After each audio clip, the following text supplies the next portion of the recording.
Señores, retornando a su programa Primera Entrega, el líder de la mañana, sin lugar, sin espacio a duda, y perdonen que lo digan, pero sería una inmodestia admitir lo obvio. Dígalo fuerte, profesor, dígalo fuerte. Es una inmodestia admitir lo obvio.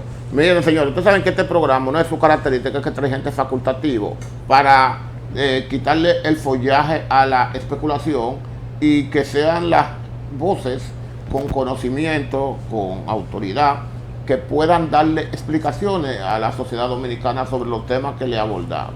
Como el tema de la ARS, de la seguridad social, ha estado en boga. Nosotros por arriba le pasamos la mano, así como un comentario sutil, pero hoy hemos traído a un especialista, un prominente abogado. Lo vi cuando empezó, con un talento envidiable, siempre brillante. Hoy todo un hombre hecho y derecho, un intelectual sin espacio a duda. Mi hermano, pues tengo que decirlo, mi hermano Víctor Turbí es viceministro de Seguridad Social, con el cual, viceministro de Trabajo para Seguridad Social, así es, ¿no, verdad? Y vamos a abordarlo. Víctor, caramba, hermano, un bienvenido y qué gran honor para nosotros tenerte aquí en el banquillo de los acusadores. Digo, educadores, de los educadores. Buenos días, Puntier, y a todos ustedes y a los amigos televidentes. En el mueble, no banquillo, en el mueble. De verdad, placer inmenso el hecho que me hayan invitado a la vez que he dado la oportunidad. Gracias. Un honor para nosotros. Víctor, en la actualidad, la gente se ha quejado de cómo está funcionando, en parte, porque yo creo que el sistema de seguridad social, en materia de ARS principalmente, ha mejorado la salud del pueblo. Lo que han logrado obtener un seguro ha sido de beneficio para las clínicas y muchas veces también para los pacientes. Es un negocio redondo, principalmente para los dueños de aseguradoras, porque creo que el único país del mundo donde eso era una conquista laboral, y aquí se hizo y en este país se hizo una conquista de los bancos. La seguridad social era una conquista del obrero, pero aquí fue una conquista de los banqueros. Entonces nos gustaría que tú nos explicaras ese proceso, qué está sucediendo, que nos edifique con estos rumores, con estas declaraciones contradictorias en ocasiones que se dan. Sí, gracias. Miren, en honor a la verdad, en cualquier país de esto de América Latina, cuando inicia un sistema de seguridad social, es posible que inicie con algunos entuertos, como es natural, pero a medida que va pasando el tiempo, ya esto debe ser corregido. Eso ha pasado en la República Dominicana. La ley 8701, que crea todo el sistema dominicano de seguridad social, fue una buena iniciativa, una conquista de la población dominicana, pero ya hace muchos años que esta ley debió ser modificada. ¿Por qué modificada? Porque necesariamente ya en estos tiempos no va en beneficio de los afiliados. Los afiliados en el ámbito de los servicios y en el ámbito del ramo de pensiones. Se ha planteado un anteproyecto desde el gobierno pasado, no fue posible pasar en el Congreso Nacional, pero hay un convencimiento en sentido general, tanto para los afiliados como para la población, y es que las AFP y las ARS tienen beneficios muy elevados y que esto va en detrimento pues de los afiliados y de la población. Las ARS tienen que aperturar un poco más lo que son los servicios de salud y, por supuesto, las AFP tienen que mejorar lo que son las pensiones. No es posible, por tan solo poner un ejemplo, de que hoy día una tasa de reemplazo ronde 25 o 26%. ¿Qué es una tasa de reemplazo? ¿Qué implica esto en términos llanos? Que si Víctor Turbí devenga un salario actualmente de 100 pesos y se pensiona en la actualidad, se pensionaría con 24 o 26 pesos. Wow. Es abusivo. Wow. Sí. Es abusivo. De 100 pesos una pensión de 24 o 25. Es abusivo. Entonces, así no. ¿Por qué? Porque obviamente las AFP ganan demasiado. Primero tenían colocado un 30% de ganancia. cuando fue un anteproyecto para ser modificado esto, ellos sabiamente lo bajaron de manera administrativa a un 25%. No ha habido forma que en el Congreso Nacional se pueda dar esta modificación, y es una comisión que en América Latina ronda el 10 y 12%, con excepción de Costa Rica, que anda un 8%. Sin embargo, aquí todavía se mantiene con ganancias extraordinarias. Las AFP, ahora en este año 2021, tuvo ganancias alrededor de 4.900 millones de pesos, lo que implica que si esta comisión hubiese disminuido y se ganan quizá un 50%, pues lo otro entra a pensiones y la tasa de reemplazo día a día va subiendo más. Pero esto no ha sido posible.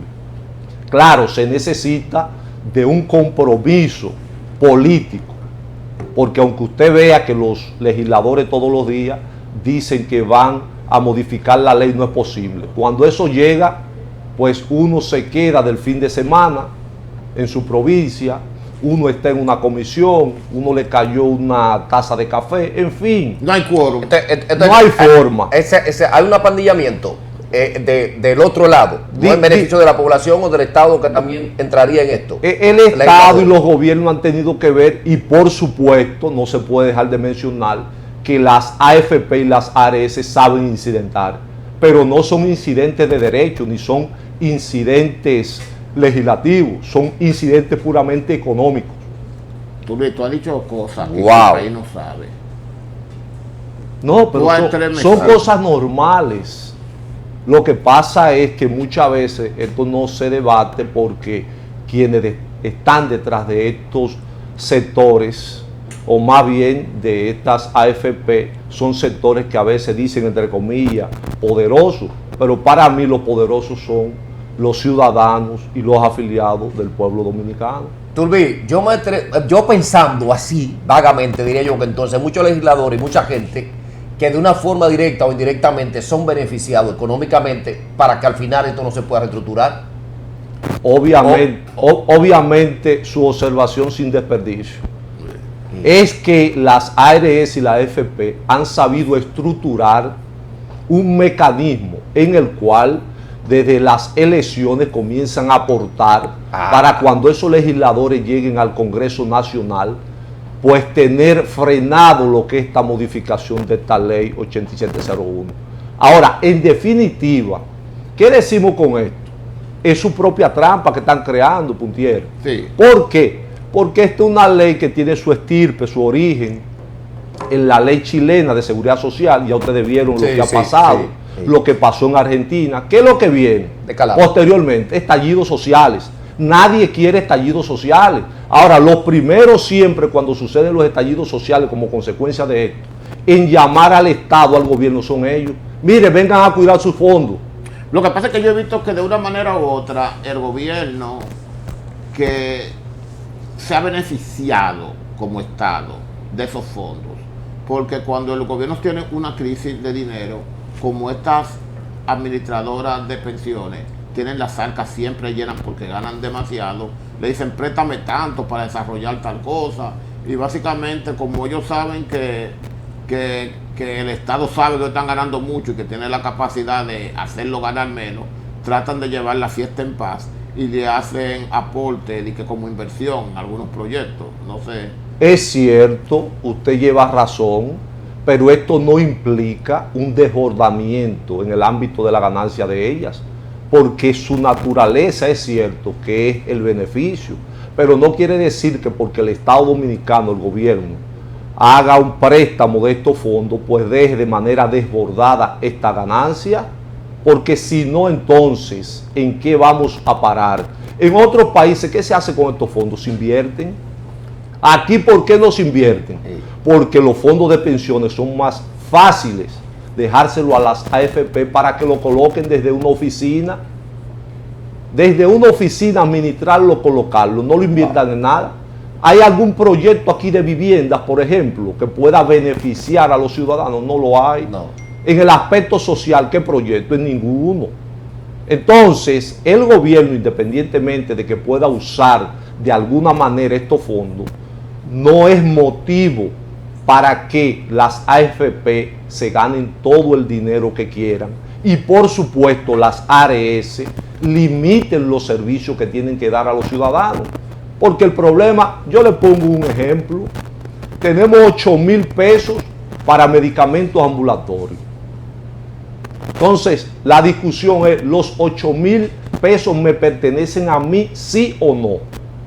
Claro que sí. Entonces, si me pertenecen, ¿por qué cuando cumplo un año y se pasa un día ya no me pertenecen? Ya ellos, pues, hacen uso de ellos. Ah, pero yo tengo mi esposa embarazada y tiene el hematócrito bajo. Ah, no, pero para una vitamina no es posible. Es para los medicamentos que estén en mi catálogo.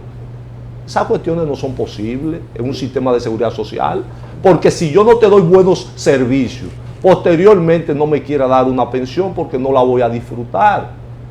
Pero además, ¿qué pensión? Tú has hecho un escenario, hermano. Tú has desnudado un sistema injusto. Mire, en honor a la verdad, no. Sí. Yo entiendo que estoy siendo conservador. Todo el que me conoce sabe que emito el criterio que entienda, pero estoy siendo conservador. Mire, ahora mismo se está debatiendo mucho que las AFP están haciendo esto, están haciendo el otro. Obviamente, en el fondo es un abuso. Ahora, ¿quién tiene que supervisar a las AFP? ¿Quién custodia a las AFP? Sencillamente la CIPE, la Superintendencia de Pensiones. Sí. ¿Verdad? El otro ramo, las ARS, ¿quién las regula? ¿Quién las debe de supervisar?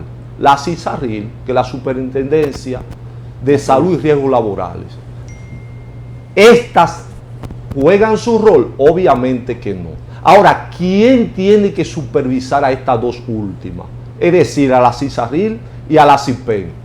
La tiene que supervisar el órgano jerárquicamente superior y que dirige todo el sistema. Naturalmente, el Consejo Nacional de la Seguridad Social. Pero el Consejo Nacional de la Seguridad Social tenía 5 meses sin sesionar. ¡Ay, santo! Para que ustedes tengan una idea de por dónde anda la cosa. 5 meses sin sesionar, donde tiene que hacerlo quincenalmente. Claro, quincenalmente tiene que hacerlo 5 meses y no se aprueba en materia de seguridad social una jeringa porque hay veto en el Consejo. El sector sindical dijo algo, nada en los 5 meses. El sector gubernamental dijo algo, nada. No me sorprende el sector empresarial porque ellos quieren que las cosas queden así para seguir ganando. Pero es preocupante que dure este consejo 5 meses cerrado por un conflicto prácticamente particular entre el presidente del Consejo de la Seguridad Social, que en ese caso lo es el ministro de Trabajo, y el gerente del Consejo. Por una razón sencilla, el gerente general del Consejo Nacional de la Seguridad Social confundió y entendió que él era empleado funcionario del Poder Ejecutivo por el hecho de ser nombrado mediante decreto presidencial. No es así. Independientemente del decreto presidencial, usted era funcionario o empleado del Consejo. Sí. Lo que pasa es que esto se da en virtud de una terna que le envía al Consejo al presidente para que pueda nombrar uno. Entonces ahí vino el conflicto y esto permaneció durante 5 meses. Obviamente una gran irresponsabilidad de parte del sector gubernamental, que está compuesto por el ministro de Trabajo, el director del IDCS, hasta el gobernador del Banco Central y el ministro de Salud. Guay. Una irresponsabilidad, 5 meses con este consejo cerrado. Pero tampoco abierto hacía mucho en beneficio de las personas. Bueno, no hacía mucho, es cierto. Sí. Pero tratamos de que abierto juegue un rol más efectivo, por lo menos pueda regular mediante resolución. Porque de que son miembros del Consejo, asistían a las reuniones del Consejo o mandaban un representante. No, religiosamente, con excepción de estos 5 meses, y esto le puedo dar testimonio, asisten y sesionan. Y precisamente la facultad de este gerente general que interpretó mal es ejecutar y hacer ejecutar las resoluciones y medidas de este consejo. Vaya. Ahora, hay una cuestión que la sociedad y mucha gente ha estado pidiendo, que es el 30% en beneficio de la clase trabajadora, de la gente necesitada. El Estado dice que no, o mucha gente del Estado dice que no se le puede entregar porque entonces el país iría a un descalabro. Económicamente estamos hablando de que esos fondos no se pueden entregar porque nos vamos a ir a la ruina. ¿Es cierto esto? Muy interesante su pregunta. Sin embargo, de manera responsable, nosotros tenemos una postura respecto al 30%. Entregar el 30% en sentido general, nosotros no lo vemos correcto, sin ánimo obviamente de defender el sector empresarial. ¿Por qué? Sencillamente porque la seguridad social no es un banco de ahorro. La seguridad social tiene un elemento principal y es primero dar servicio y después pensiones. Si es un banco, entonces tiene otra naturaleza. Ahora, ¿por qué se solicita el 30%? Porque hay una debilidad en el sistema que no da respuesta efectiva. Exacto. Ahora, ¿a quiénes se le debe dar ese 30% y no el 30%? Todo lo que tienen acumulado. Aquellos que no califican ya para una pensión. Si usted no califica para una pensión, ya el sistema está en la obligación de devolverle esos fondos a usted porque usted no califica. Ahora, si usted está en el contexto de una posible calificación para una pensión, deben mantenerse hasta que usted sea descartado. Estos fondos debieran ser invertidos en el ámbito social, que den más beneficios a la población, porque usted sabe cuántos proyectos aquí no se pueden desarrollar. Aquí lo dejan hasta en banco, amigos, dejando un interés mínimo, claro, garantizándole la fortaleza a un banco. Bueno. Fue parte de los problemas cuando inició, que una señora que le asignaron una función de esa estaba vinculada a uno de los bancos más poderosos del sector privado, y otro banco de los más importantes se sintió molesto. Cierto. Hasta preso cayó por esa reclamación y otra cosa. Cierto, es así. Entonces, en definitiva, un sistema de seguridad social así no funciona. Debe de corregirse, debe modificarse la ley. Para esto se hace menester una voluntad política, tanto del gobierno como de la oposición. Si no hacemos esto, tarde o temprano, estallidos sociales de más, modificar la ley huyendo, sin necesidad para ello, pero sufriendo los afiliados. Sí, porque se sienten defraudados. Claro. ¿Cuáles son las consecuencias que sufre el pueblo por todos estos problemas que tiene el Consejo Nacional de Seguridad Social? Interesante. En principio es que yo como afiliado no recibo los servicios que debo recibir de acuerdo a lo que yo cotizo, a lo que yo aporto por mi trabajo. Ese amigo televidente que se levanta todos los días a trabajar y que cotiza y que paga, no recibe los servicios de salud. Vamos donde un médico y nos hablan de un copago de 2,000 y 3,000 pesos. Sí. Y Sí. como dicen popularmente en el campo, ¿y qué cate seguro es ese entonces? Sí. 2,000 y 3,000 pesos de copago. Sí. O sea, tengo mi seguro y tengo que pagar adicional 2,000 o 3,000 pesos. Así mismo es. Esas son de las cosas que hay que revisar. Aquí hay clínicas que no reciben seguro bajito. También. No. reciben. Aquí hay médicos que te hacen una receta y tú vas con tu seguro y te dicen, no, ese médico no es de nuestro catálogo de médico autorizado, y no te le hacen caso. Sí, porque también en honor a la verdad y sin ánimo de defender al sector médico, lo que pasa es que las ARS pagan muy poco a los médicos por consulta. Dice 300 pesos a los 30 y 45 días. Un abuso. Un abuso. Entonces así no debe ser regulado esto también. Bueno, sí, que parte de las reclamaciones que tenía Waldo Ariel, pero se cayó con eso. Estaban hasta haciendo huelga y todo eso. Más nunca se ha hablado de ese tema. Cierto, cierto. Ahora, Pero me gustaría con la anuencia de ustedes finalmente decirle también que hay una tremenda repercusión en esto. Y es que cuando hay deficiencia para estos servicios de parte de la ARS por no ofrecerlo a los afiliados, muchas veces nuestra gente pobre y económicamente más débil, ¿dónde tiene que acudir? Al servicio público. Sí. Entonces eso implica que el Estado, el gobierno, cual que sea, tiene que invertir y destinar más fondos al área de salud para poder socorrer una persona que tiene seguro y que es en virtud de su trabajo. Sí, sí. O sea que es una doble situación que afecta al afiliado. Lo afecta a ellos, pero también afecta al Estado. ¿No será también que se ha vendido que desde el Estado y el ámbito empresarial, que para la clase social normal, la sociedad, es como un favor que se le está haciendo?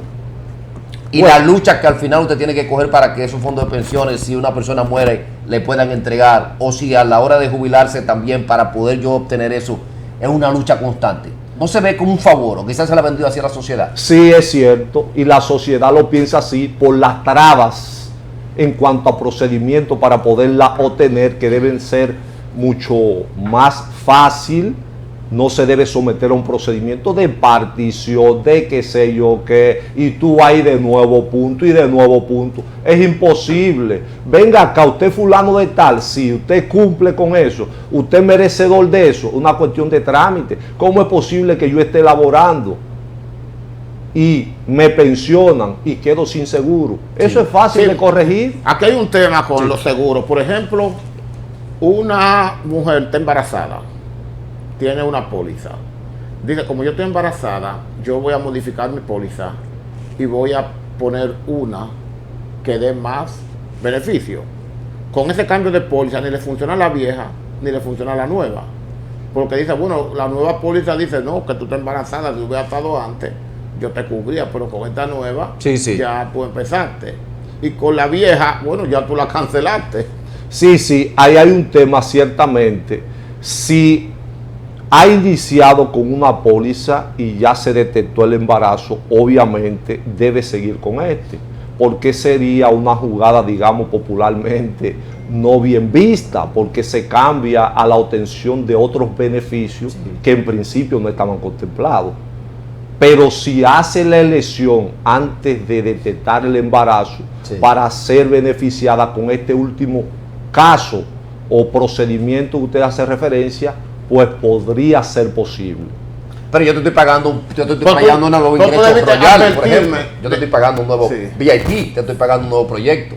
¿Por qué no aceptarlo? No, lo que pasa es que el sistema, y en ese caso las ARS de manera específica, le hace, y es un gusto para ellos, enfrentarlo fácil.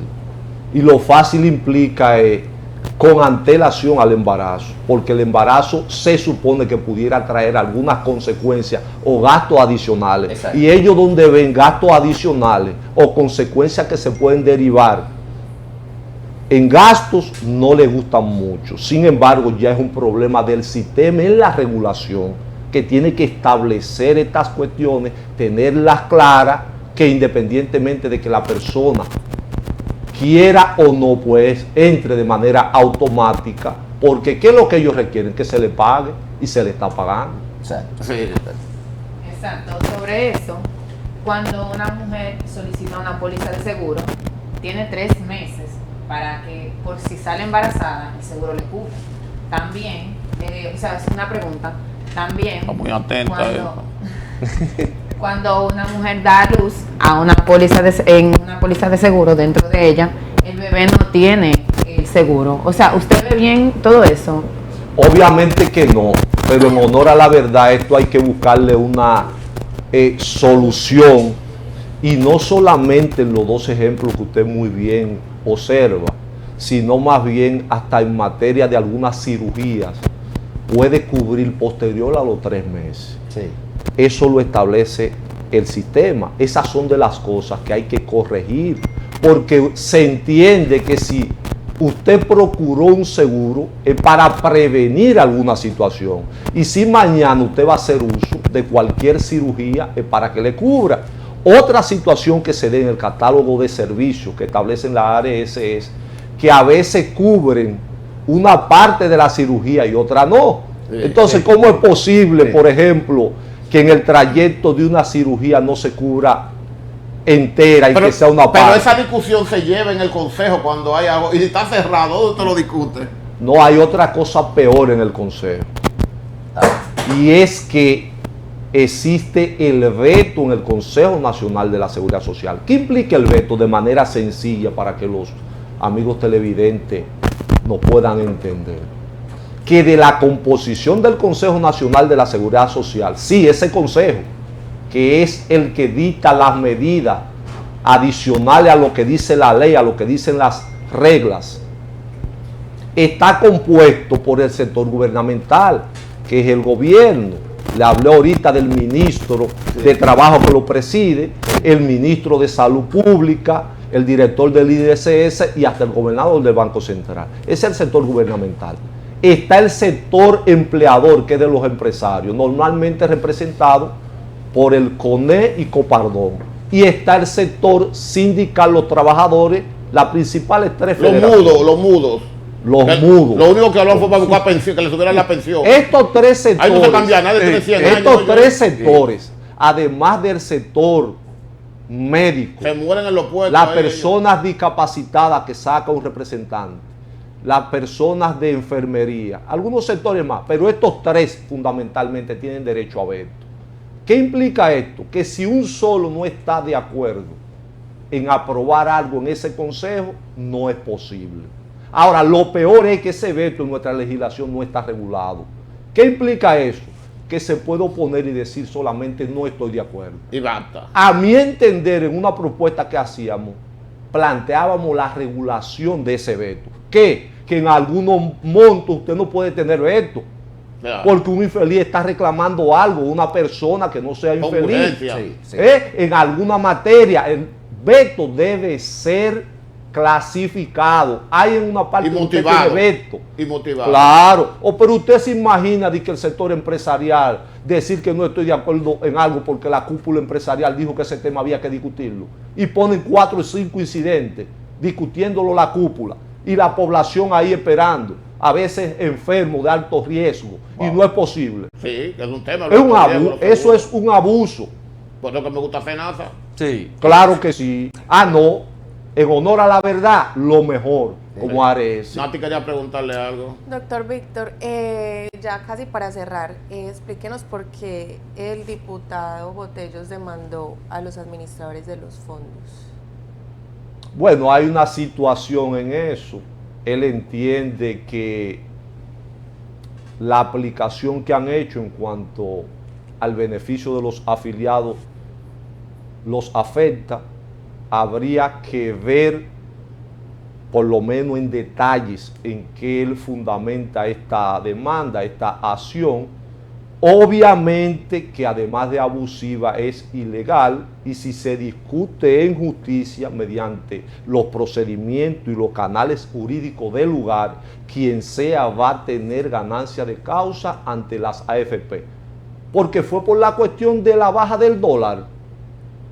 Bueno, es lo que se ha dicho. Fue por la cuestión de la baja del dólar. Por la baja del dólar. Entonces, se ha reducido el permítanme por favor hacerme una pregunta. Cuando el dólar ha estado al 40 y ha ido secuencialmente subiendo, ¿esto también en su momento se tradujo en beneficio de los afiliados? No, permaneció estable, estático. Es una discusión. Sí. Entonces, en términos reales, es más que un abuso en negrita, subrayado y en mayúscula. Entonces, ¿por qué tantos economistas y mucha gente del área de la seguridad están defendiendo Porque eso casi de están que todos sí? metidos en los grupos. Bueno, Casi usted toditos. debe de De que entender. sí, de que sí. Entonces, Bueno, que de sí. manera sencilla, mire Sí. como el hermano, de Sí. manera gentil y Responden a sencilla, grupo. le responde. ¿Quién A grupos, ¿quién le da intereses. trabajo? Ellos son los abogados económicos de esos sectores. Sí. Ah. Víctor, vamos a cambiarte de tema, porque acá hay que aprovecharte tu global formación. En los actuales momentos, el país está en la palestra de una propuesta promovida por el gobierno central, por el presidente de la República, en la cual se plantea la posibilidad de una reforma constitucional y la creación de un ministerio público independiente, no sé de quién. Porque siempre el dependiente depende de un dependiente. Sí. Entonces, ante esa situación, la oposición política del país ha prendido su botón de alerta como en una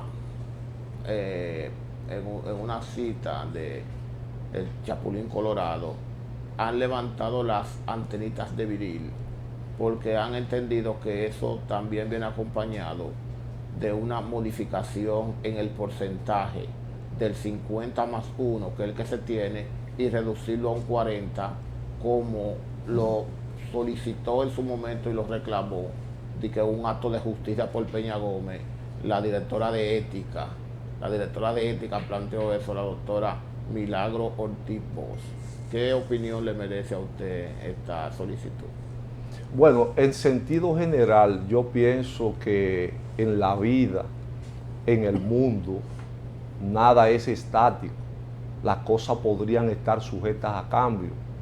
Y obviamente, no obstante la supremacía, el nivel de una constitución, ella no escapa a eso. Sin embargo, en cualquier parte del mundo, cualquier modificación constitucional que se quiera hacer en un momento determinado, siempre va a depender de un aspecto que es fundamental y esencial. Y lo es así no solo porque se hace constar en las constituciones, sino porque debe ser así. Y es el aspecto de su necesidad. Su necesidad es lo que hay que ver para hacer posible una reforma constitucional. No hay necesidad, no tenemos. Yo, con la anuencia de ustedes, si me lo permiten, y autorrefrescándome la memoria, me preguntaría lo siguiente. En la actualidad, en la República Dominicana, se hace menester una inminente reforma constitucional. Para eso. Sí, porque De hay una, manera hay una necesidad establecida de que, por ejemplo, el PRM como partido real no llega al 40. Bueno, yo me estoy haciendo una pregunta desde el punto de vista técnico, Sí. porque desde el punto de vista político Yo hay me fui a mucho los diálogos, interés. sí. Entonces, ¿existe esa necesidad? No, no es. Obviamente, Hay más interés en modificar la ley de la seguridad social. obviamente que con el respeto que merecen los que piensen contrario a nosotros, yo entiendo que no. ¿Por qué? Porque una reforma constitucional no se puede llevar a cabo porque tenga que modificársele algo simple y sencillo a la Constitución, porque si nos llevamos de eso, yo creo que sí, lo más interesante de la Constitución es que se pueda consolidar, y nosotros tenemos una Constitución del 2010 que trajo consigo poder completar la profundidad y el espíritu de la misma. ¿Con qué?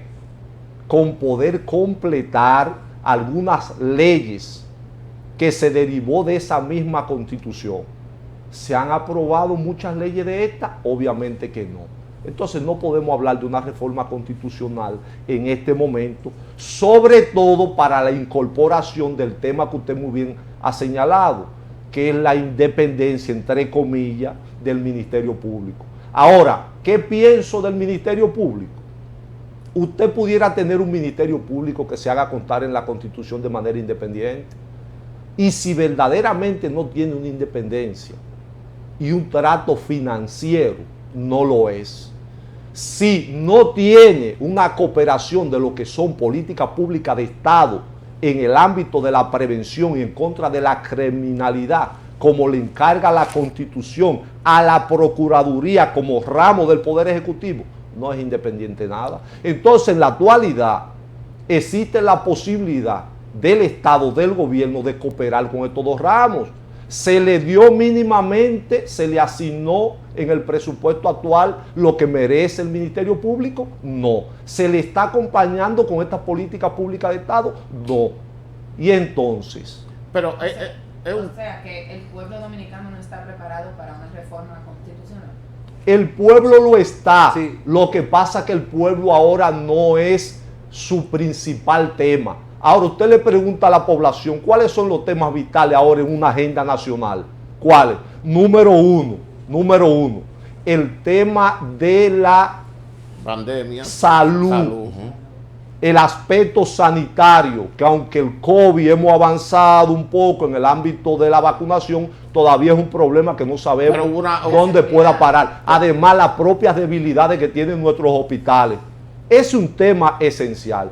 Número 2, el tema económico, La gente te al oye. cual no escapa la República Dominicana, La gente está de que a barata en la escala calle. mundial. Los trabajos. El gobierno, de hecho, ha planteado una posible reforma fiscal. Hay que discutirla, hay que ver qué es posible, qué no es posible. Y por supuesto, un tercer tema que es esencial para todo Estado, el tema de la educación, porque le estamos dando un 4% a la educación, pero hay una estructuración, hay una acción efectiva en esa educación que sostenga un resultado en beneficio. Porque mira, Danilo Medina, con ese 5%, su principal logro fue preñar el país de escuela, implementarle el desayuno escolar, la comida, el almuerzo y los uniformes. Básicamente, el 4% de Danilo se dedicó en esa etapa a la creación de muchas escuelas. Nadie puede negar que el país lo preñan de escuela. Ahora, ya la escuela está, ya está implementado el desayuno escolar, ya hay un presupuesto asignado para eso.